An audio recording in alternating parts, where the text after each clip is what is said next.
What's cracking? It's your homie Ice Cube. Just wanted to address a few things. You know, everybody been checking out the internet. My man Katt Williams.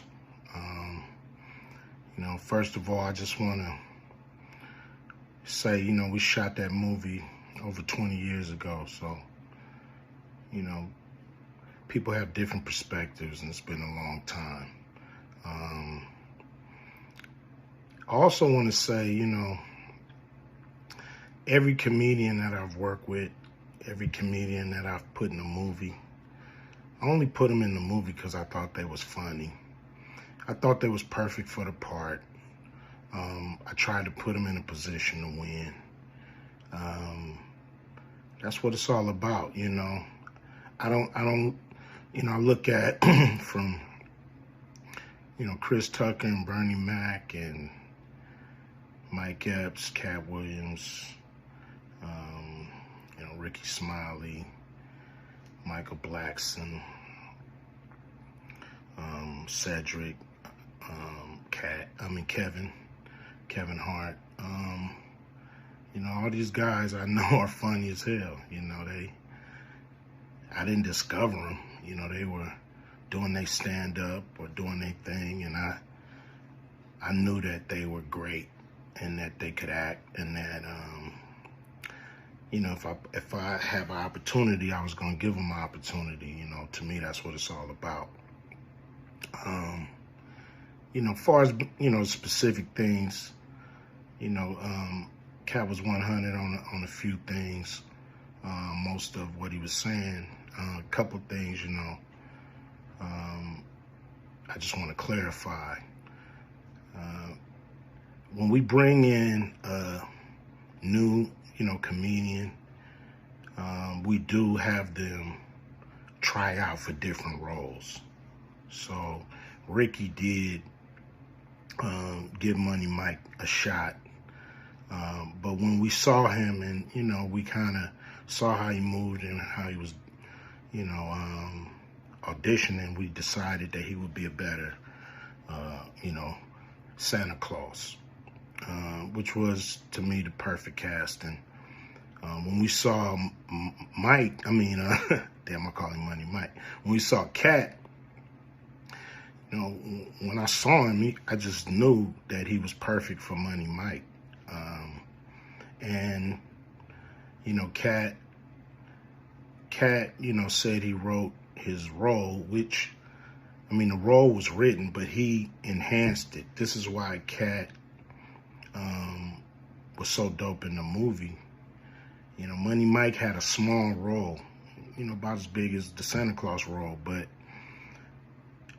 when we start filming, he was giving us such magic that we kept expanding his role and giving him more to do because he was on point. You know, when we shoot these movies, you know, for one, the scripts are fire, or they wouldn't even do it. The scripts are laugh out funny. But we shoot the script, but once we get what we need from the script, we let the comedians ad-lib, riff, you know, play with the words, do their thing. You know, we give them a take where they can, or 2, 3 takes where they can go off and do what they feel. You know, sometimes it makes the movie, sometimes it don't.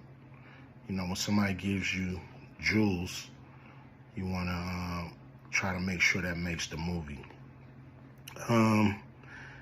So in the movie, there's second thing I want to clear up. It was never, I would never shoot a rape scene in a movie, especially like Friday, where you actually see this happening on camera. That ain't my style. If you check out any of my movies, they not raunchy. You know, we did a movie called Players Club where the subject matter was a little raunchy, but for the most part, even that, we left it to your imagination. So the only reason that kind of stuff is in the movie is because you have 3 villains in Friday After Next. You have Santa Claus stealing presents You have Damon, just got out of prison, sweating. Craig and Day for the rent money. And then you have Money Mike, you know, a pimp that treats his woman, you know, like a property. So Craig is always fighting the villains in the movie, you know, from the Joker brothers to Debo. And so we already had Craig fighting Santa Claus. And the only real way to get rid of the other two villains was to have them go against each other. And the plier joke was always in the script, you know. It was never, we would never ever show that, you know. That's not my style if you look at any of my movies. So, you know, that was never a discussion, you know. We, you know, at that point in everybody's career, you know, we would listen to a certain extent, but we wasn't gonna change the movie for any actor, you know. We do what we feel, and if it was a rape scene, it would have been in the movie. It was no reason not to shoot it.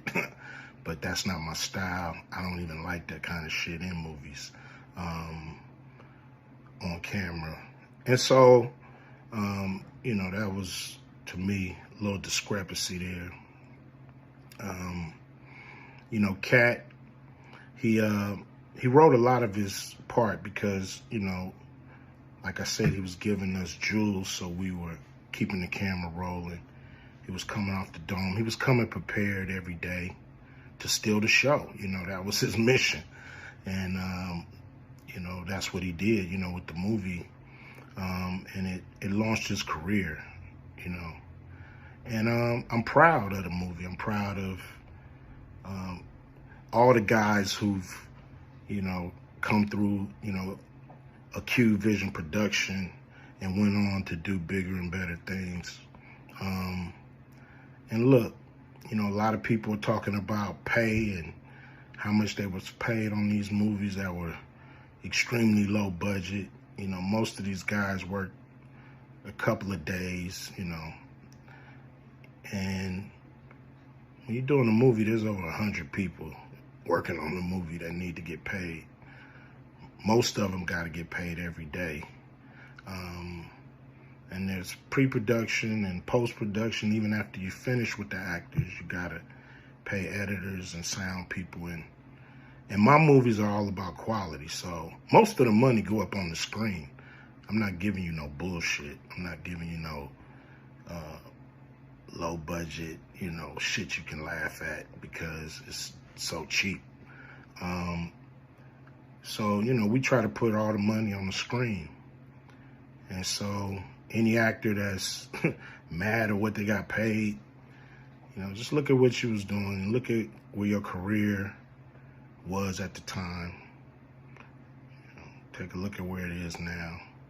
And Friday has something to do with that, I believe. And I put a lot of people in movies, but they ain't never put me in a movie. So you could take that for what it's worth. You know what I'm saying? I've given a lot of these guys opportunities.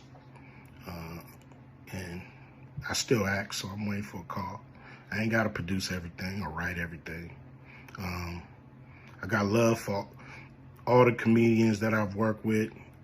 Got, you know, much love for Katt. You know, he spoke up for me a lot. And I just wanted to be clear and clarify some things. And shit, man. I hope y'all have a good 2024. Yeah, yeah.